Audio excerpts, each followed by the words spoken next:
Welcome back to Coding. So last time we have discussed about different important questions that could be asked in a C exam, and hope you like the content what I have posted in that video. I've already posted two parts of the video in which I have told you the important questions that could be asked in your C exam. So this is the basically the concept that you can learn before exam, and just you can even overview, and it could revise your whole syllabus. So in this video I'm going to post about some different programs that could be asked in your exam, that could be most probably a important kinds of program that could be. So my view is that do not grab this program, just understand the logic of that program and try to implement in your exam, so it will help you also. So guys, if you like the content what I post, do like it, share it, and also subscribe to my channel if you are new to my channel. First of all, they might ask you for explaining the if else condition, that check out the greatest of the three numbers by using if else statement. So what do we need to do in this program? You need to just find out that which is the greatest of the three number. Like if I enter three numbers A, B and C, you just need to check out which is the greatest of the three numbers. So this is the basically the program that I have given you on your screen. You need to understand that what is the logic of the program. Like if the condition will be working upon A is greater than B, then the first number will be printed, otherwise the second number will be printed, and otherwise the third number. You need to take input from the user, or in case you could be asking a question, you need not take the input from the user, but you need to define it as your own. So that could be the difference on the chain. Just you need to understand the concept that if it is greater than the next number, so that will be printed, otherwise the next number will be printed. So this is the basic logic of the program and how you need to implement it. That could be asked regarding the loops concept could be like if you need to display some even numbers between 1 to 15, like it could be 1 to 15 or whatever value they may ask you to define a number of even elements within a number of range. So in that case, what we will be using a loop. You can use either of the while loop, for loop, or any loop. In this case, I am showing you with the help of a while loop. Try to make this program with the help of for loop or do while loop also. So in this case, what we are doing, we are just checking that the count should be less than equals to 15, because I have asked you just to check the even numbers between that. Then after that, I have already given the count value as 2, and after that I am incrementing the count value plus 2, so that it prints me the desired output, that is the incremented value, that is adding 2 to 2, and just the even number will be printed to me. After that, you need to end the loop, and you just need to print that particular output of the count value, so that you get the desired result. So this is the basically purpose of using this while loop in this case.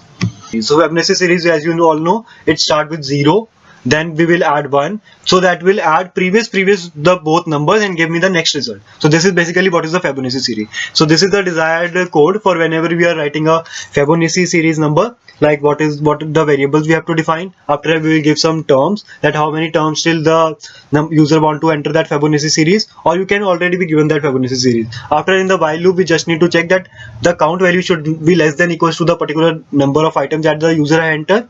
Then you need to add that items, then it will need to swap that item into the another item, and then keep on incrementing it until the n value is to be reached. Basically the number of terms where it has to reach is that could be asked in your exam also, that how to print a Fibonacci series. That could be asked in your exams could be a switch statement program, like a switch statement program asking you to either create a calculator, or to display the days of the year, or to display the months or everything. So you just need to give different cases, and according to that different cases you need to define that program. I'm just giving you this simple code snippet in which you just need to check that how you need to define the switch case. In this case, you just need to know the syntax, and you can implement it with the help of your program.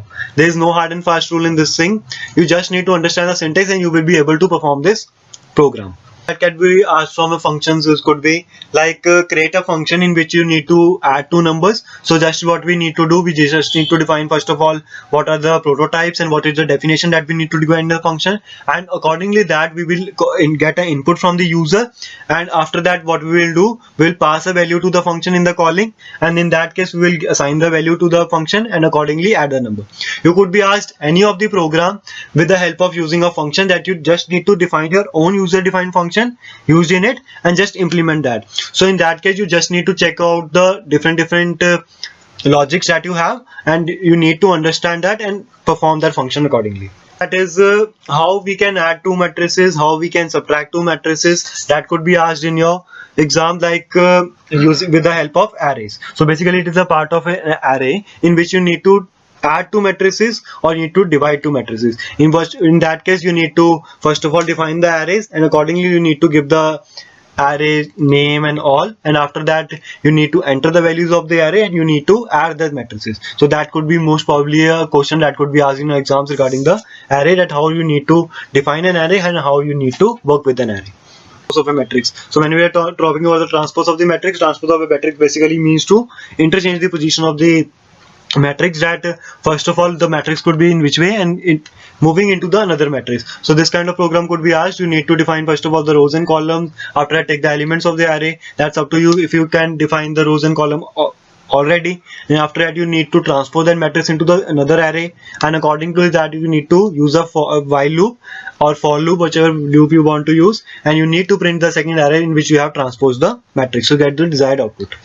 Some of the 5 to 6 important programs that I've already told you and given the explanation also, means the desired code also of the program that you need to check. And this is the list of the program that you just need to go through it, so that it's easy for you to solve it in the exam if you get these questions also, because these are also some of the important questions. I'm not explaining each and every program, because if I explain each and every program, so it is no use. It will not be acted as a revision for you. I'm just posting this video as a revision for you. So just try to give a read out through these programs and understand what is the logic of this program, so that you can score well in exam. So guys, if you are liking the content what I post, do like it, share it, and also subscribe to my channel. And thank you so much for watching.